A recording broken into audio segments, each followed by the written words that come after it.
And the new WBC Cruiserweight Champion of the World, Tony Bomber Bellew. Big congratulations to Tony Bellew. I was one of the people that didn't think he could do it. This video is going to outline, obviously, that fight against Ilunga Makabu and some of the fights on the undercard at Goodison Park. So yeah, let's discuss. We'll go from kind of the Smith brothers and Sean Dodd upwards. So Sean Dodd versus De Silvio. Unspectacular win, but effective. Got him the WBC International lightweight belt and gets him in the world ranking sort of. Good win for him. Um, standard really. Nothing special. Not a good fight, but it gets him on the path to world level. Probably moving past the Scotty Cardo level now. In terms of, I think whoever's promoting him. I don't think Eddie Hearn's promoting him, but he's definitely on the Sky cards because he gives good value for money and sells a lot of tickets also. So my my inclination would be that he seems to be moving up and moving away from the British scene now. At this moment in time, he might come back in a few fights' time, but seems like he's moving on. Unspectacular but effective. Let's put it that way. Um, Stephen Smith versus Daniel Brisuela. Good performance by Stephen Smith. Thought he looked pretty decent. Brizuela's obviously been beaten by Luke Campbell and Tommy Coyle, so you know, decent gauge. Done better than Tommy Coyle in that way. He didn't really get dropped or anything like that. I think Brizuela was fighting at his natural weight class, also at 130, not 135, and being outweighed and outmanned by the bigger men. But definitely good win by Smith gets him back on the title hunt, and he's WBC silver champion now at 130. So might go after the Francisco Vargas and Orlando Salido winner. Um, as I understand, holding that silver belt normally puts you at top of the rankings, number one. So I think Eddie Hearn mentioned that on IFL yesterday as well. So we'll see. And then the post-fight interview. So we'll see what happens with Stephen Smith. Still got some to offer. I still think he's very small for 130 in comparison to the other guys, Uchiyama, Pedraza, Francisco Vargas, Salido. They're quite thicker than him, I'd say. Stephen Smith is quite a thick set, but very small. I do think if he done the right nutrition, right weight, I think he'd probably make featherweight again. But he's doing what he needs to do at 130, and so be it. Paul Smith, I didn't really catch the fight. I got back from work really late, so I had to catch up on YouTube after. But another win to bounce back, and hopefully moves up the rankings a bit more as well. Callum Smith.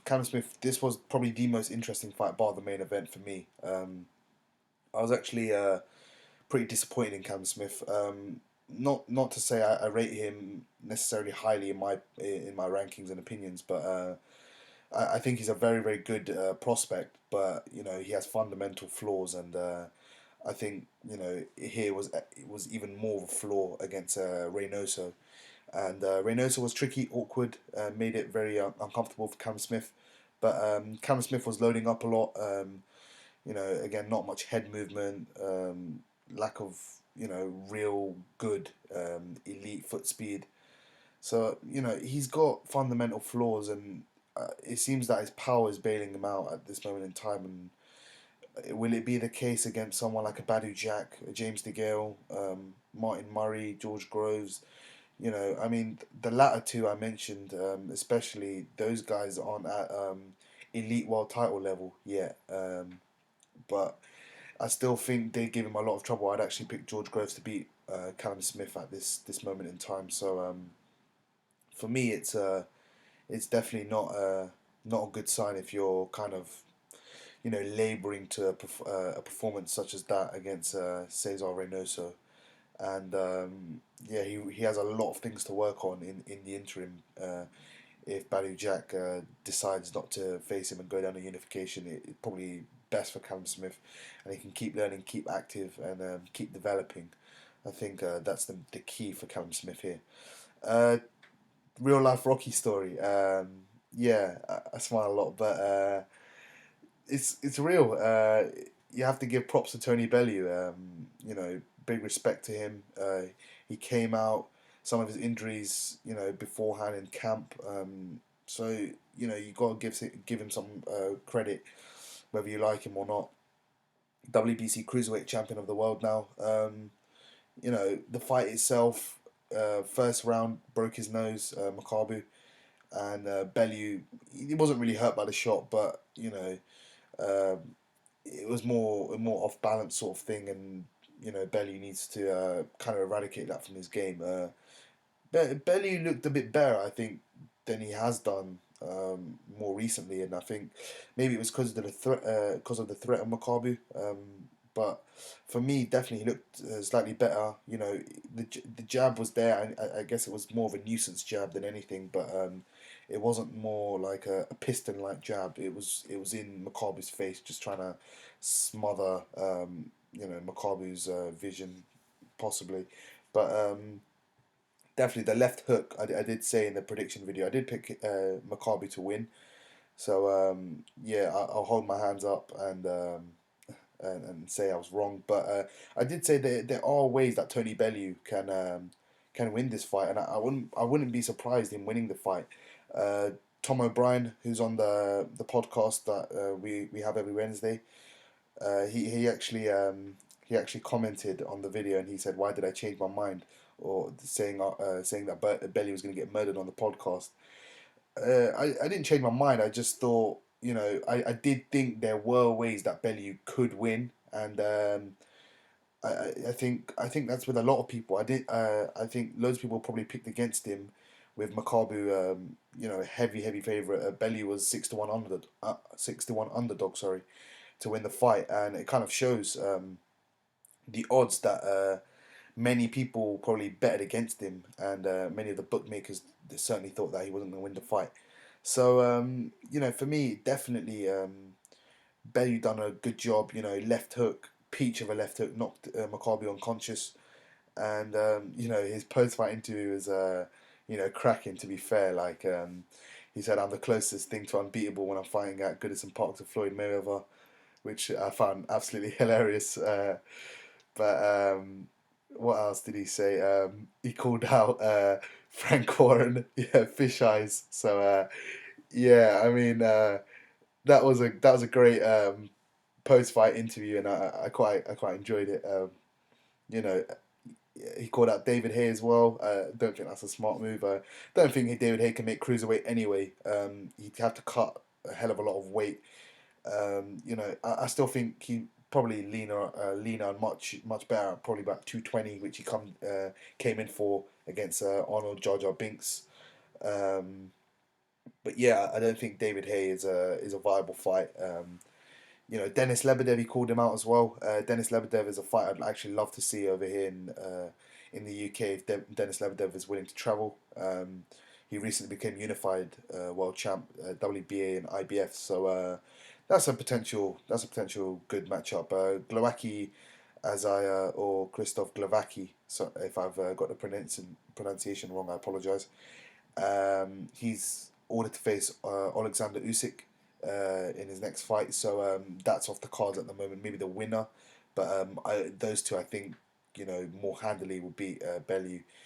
Dennis Lebedev could be a more even matchup for Tony Bellew. I'm not going to say Bellew beats him, but that's more evenly matched than the Glowacki or Glovacki, sorry, or Usyk fight. I think the other two, the other fight is winnable. I think Grigory Drozd, I think that's how you say his name. Very skilled boxer who had to relinquish the WBC belt. He was in the changing room congratulating Tony Bellew. So yeah, I think that's his next opponent. As I understand, the WBC enforces a two mandatory rule on the vacant title winner. So that was the first essential mandatory for Bellew. Second will be Grigory Zod, who's a WBC champion in recess. And then the next one I think would be Maurice Breedis, and they would have to enforce that later down the line. So he's got a tough run. If he does have to face Grigory Zod next, I don't think it'll go well. I think Zod's an excellent mover, very skilled boxer. I saw what he done to Vladarchik, who was a very very skilled, very highly rated pole WBC cruiserweight champion, and he done a good job on him. And yeah, Zod will be a very tough night's work for Bellew. But nevertheless, Bellew should enjoy this. Plenty, plenty to enjoy for him. He's got the green belt. He's a recognised world champion now, and he should hold that very dearly, because some people never get to the pinnacle of the sport, and he has, in a very tough division. I would say some of the Sky commentary team said it's not the hardest of divisions. I totally disagree. There's a lot of top fighters. Lebedev, Glovacki, Usyk, Zod, Breedis, Decortis, Shumanov. There's a hell of Murat Gassiev, Chakiev, Kudrashov. There's a lot of killers out there. There's a lot of really, really good fighters. If they're not, elite world level, they're just below. And there's a lot of solid fighters out there for Tony Bellew to face, or just generally in the rankings. So yeah, good that he won a title, a legitimate title against a top 15 contender. Don't think Makabu was the best cruiserweight as they were making it out. He's probably I'd say in the top 10 definitely.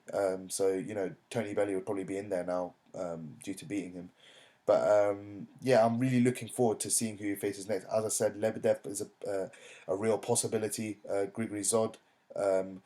Probably being forced on him. As I said, Glavaki and Usyk probably not now, due to their mandatory, constraints and those sort of stuff. But yeah, interested to see where Tony Bellew goes from here.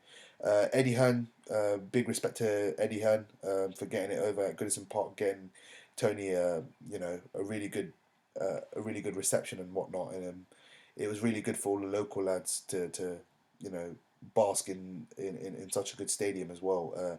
Goodison Park is a very very nice stadium. I watch a lot of football as well. I love football.